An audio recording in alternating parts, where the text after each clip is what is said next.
amigos que nos escuchan o escuchan esta enseñanza y también bendiciones a la familia Siloé. Voy a continuar el tema que estamos abordando: ¿por qué el Espíritu Santo tiene que producir arrepentimiento? Porque el hombre no tiene iniciativa propia, humanamente hablando, no tiene ni la tendencia de arrepentirse.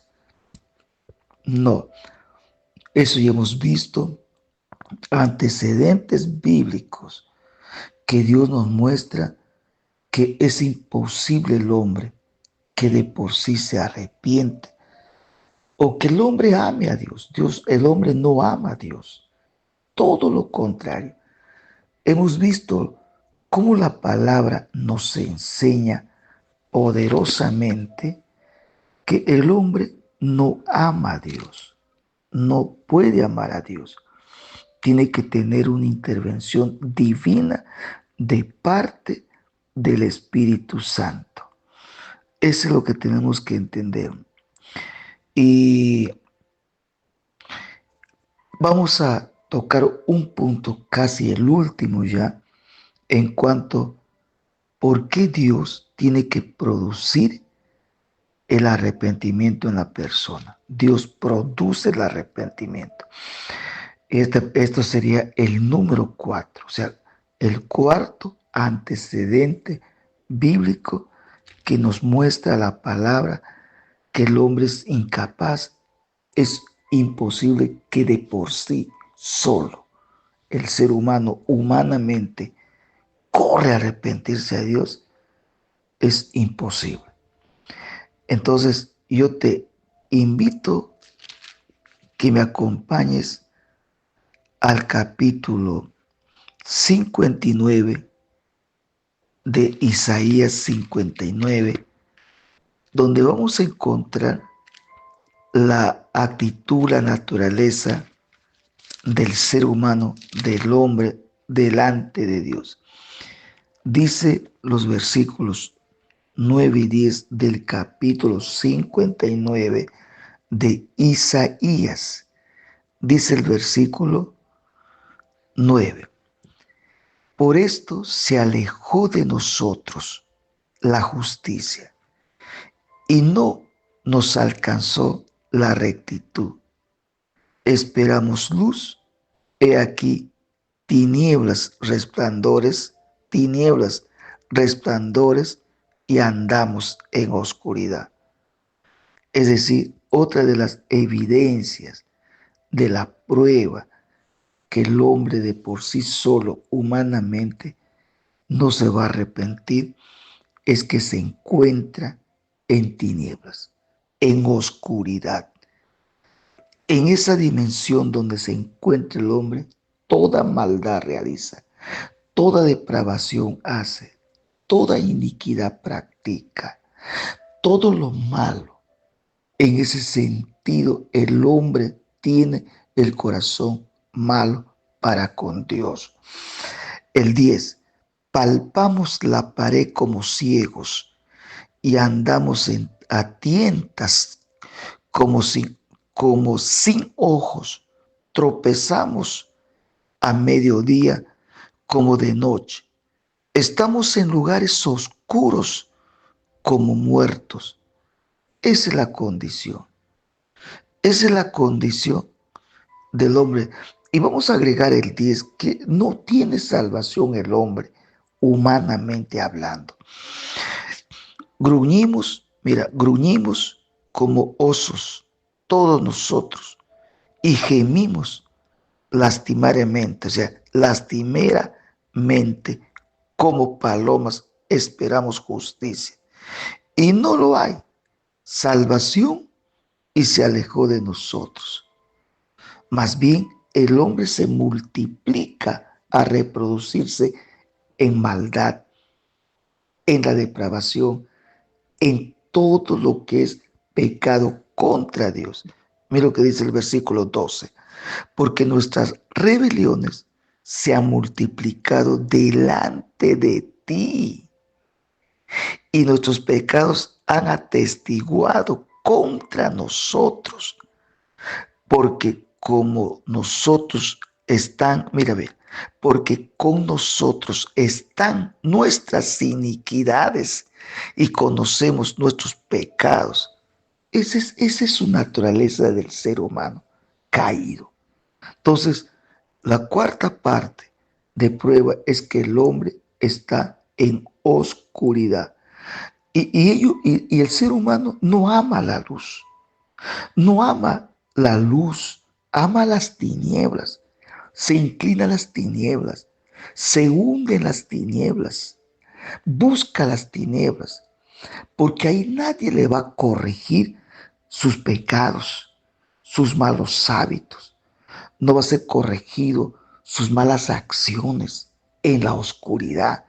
La injusticia se multiplica, es como una ola tan grande que inunda y que hunde a la humanidad en las más densas tinieblas.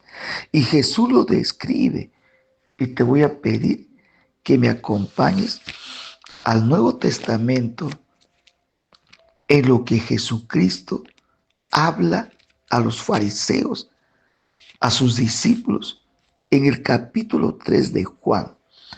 Juan capítulo 3, versículos 19 y 20. Mira lo que dice.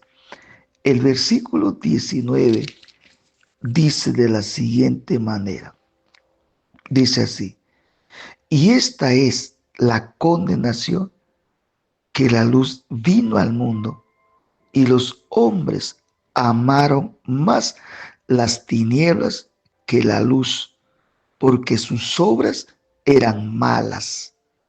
O sea, las obras del ser humano no son buenos delante de Dios, son malas. Y te voy a describir en otro punto, esto, el 20, versículo 20. Porque todo aquel que hace lo malo aborrece la luz y no viene a la luz para que sus obras no sean reprendidas. Esta es la verdad. Esa es tremenda verdad que habla. Jesús no está hablando de un religioso, no está hablando de una persona moral, no, está hablando el mismo Jesucristo, el Hijo de Dios, Jesús de Nazaret, el que nunca pecó, perfecto. Y en el versículo 21 habla de la gente que se arrepiente, mas el que practica la verdad viene a la luz para que sean manifiesto que sus obras son hechas en Dios. Y esa es una realidad, mi querido hermano, mi querido hermana que me estás escuchando. Vamos a ver la quinta parte, la quinta prueba. Y este es un poquito duro, duro porque, y hay que hablarlo. Y quiero decirte que con esto yo no te estoy condenando, no te estoy calificándote, no te estoy, no estoy soltando palabras de condenación, no estoy señalándote, no, yo soy otro pecador, pero arrepentido, regenerado. Me han sacado de las tinieblas, me han limpiado, me han santificado, me han justificado con la sangre del Cordero. Entonces, ¿quién soy yo para condenarte? Pero mi deber, mi trabajo como hijo de Dios, como obrero de Dios, es decir lo que ya Dios ha declarado, lo que Dios ya ha dicho, lo que habla en su palabra. ¿Por qué Dios tiene que producir el arrepentimiento? Porque el hombre por naturaleza es perverso, es depravado.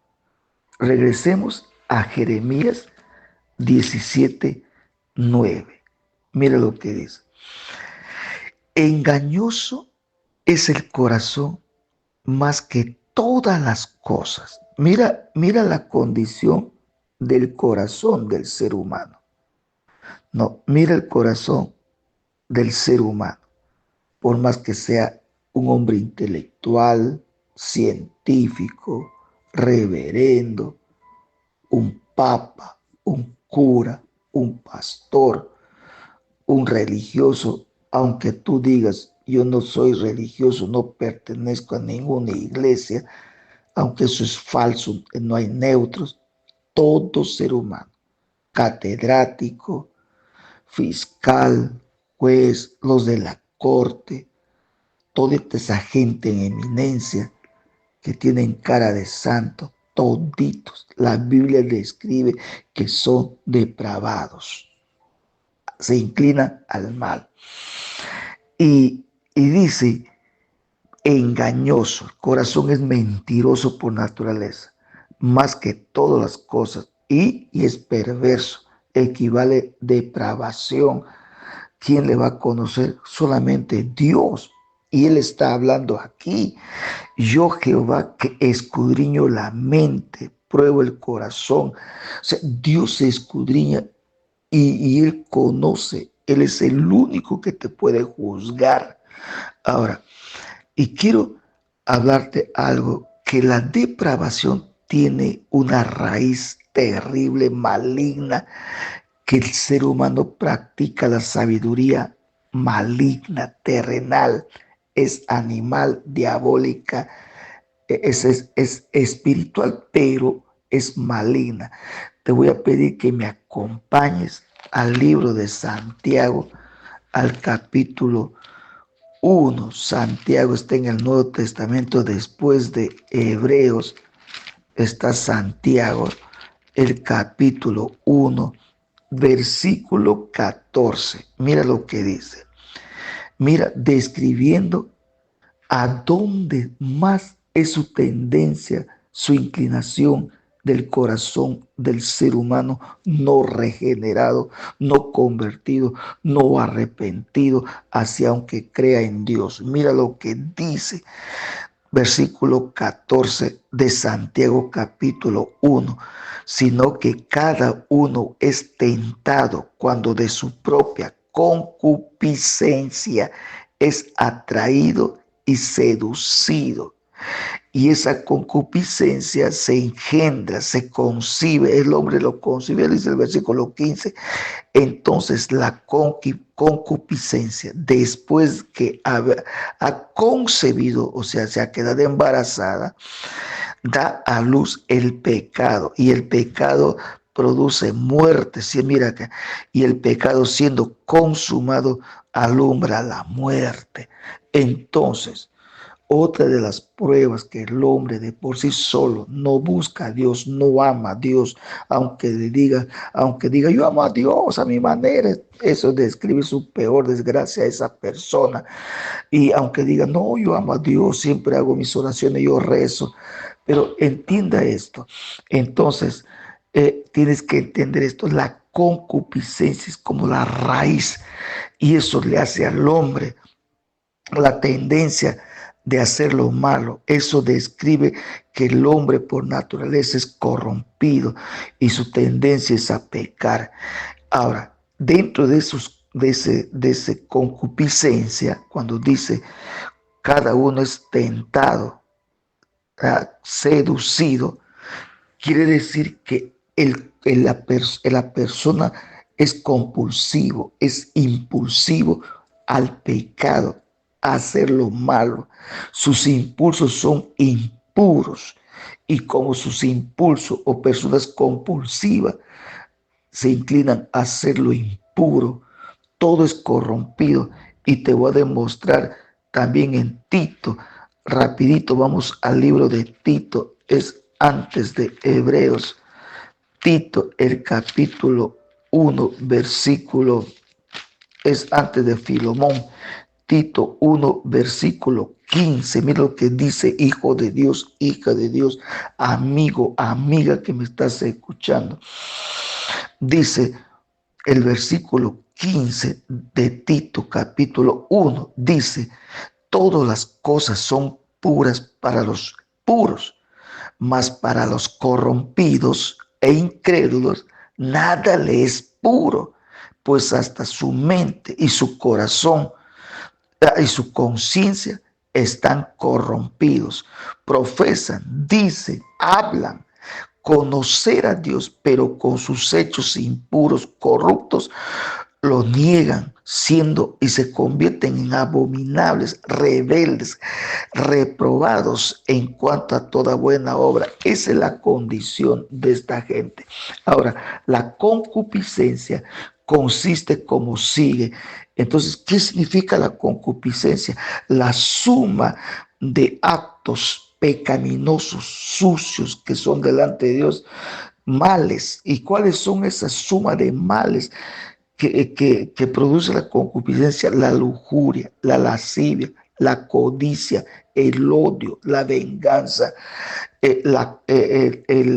y toda injusticia. A este se le conoce, a esta concupiscencia y todo lo que estoy mencionando, se le conoce como apetitos desordenados, corruptas que el ser humano tiene adentro, que se le conoce también como placeres deshonestos.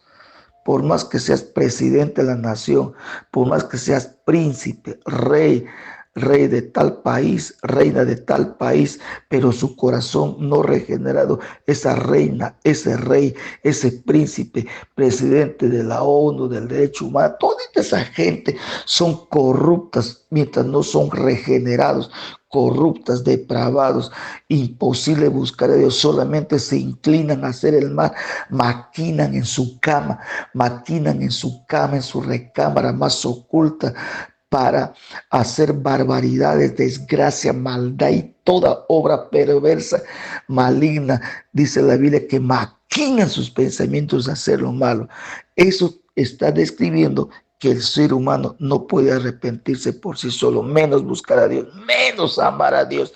El hombre odia a Dios, el ser humano sin Cristo odia a Dios, rechaza a Dios.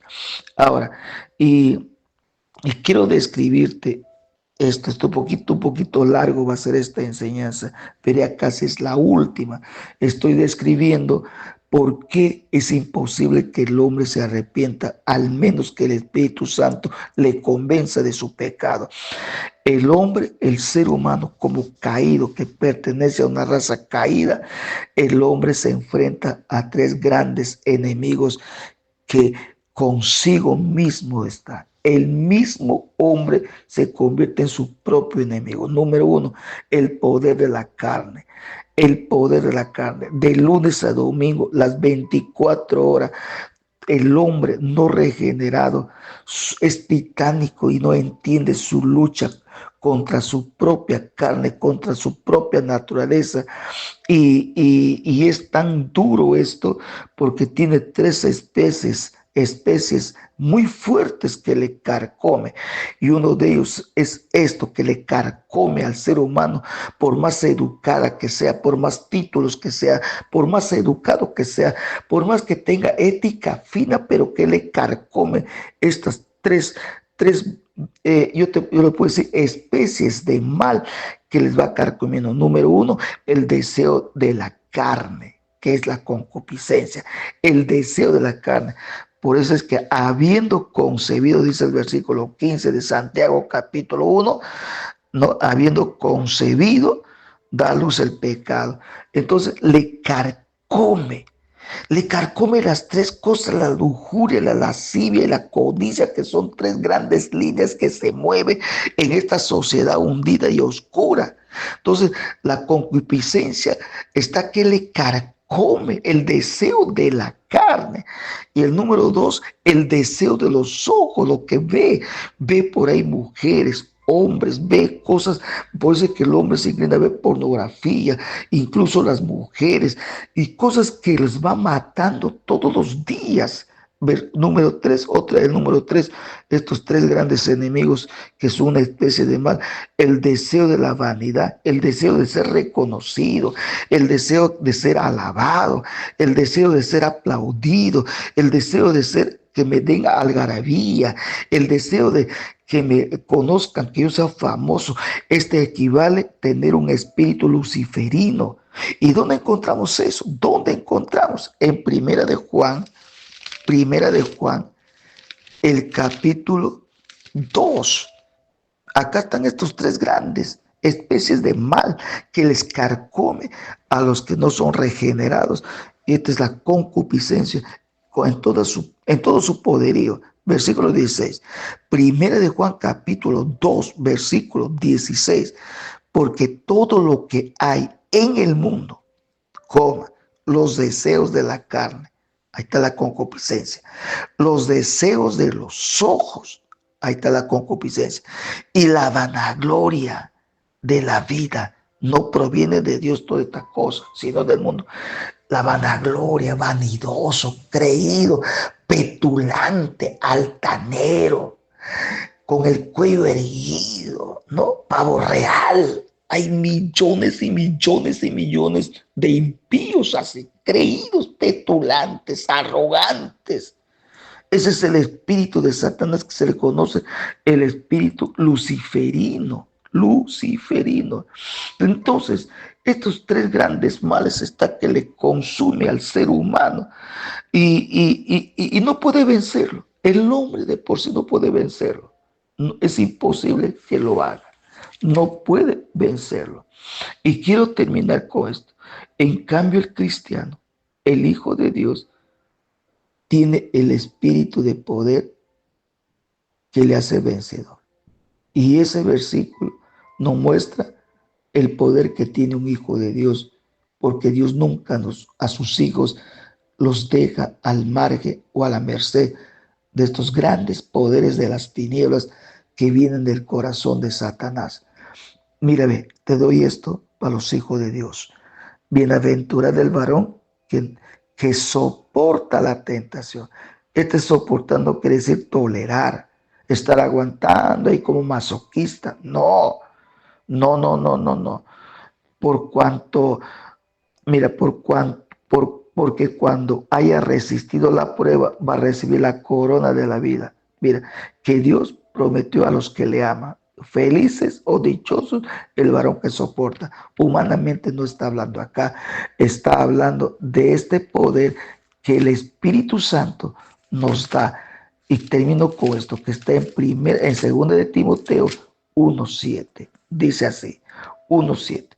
Porque no nos ha dado Dios espíritu de cobardía, sino de poder. Este se refiere a lo que dice Santiago capítulo 1, versículo 12. Bendito sea Dios. Por eso es que Pablo dice que nosotros somos más que vencedores en Cristo Jesús. Pero no está fundada esta victoria en la carne, en la fuerza humana, en la capacidad humana. No, es en esta verdad de 2 de Timoteo 1:7 que Dios nos ha dado poder. Y ese poder se manifiesta en lo que dice en Santiago 1:12. Repite conmigo, Hijo de Dios, esta oración. Querido Señor, querido Padre, gracias te doy. Muchas gracias por tu amor y tu cariño, perdón. Vengo a ti y me arrepiento de todos mis pecados. Perdóname, límpiame, lávame para siempre, Señor, porque me arrepiento.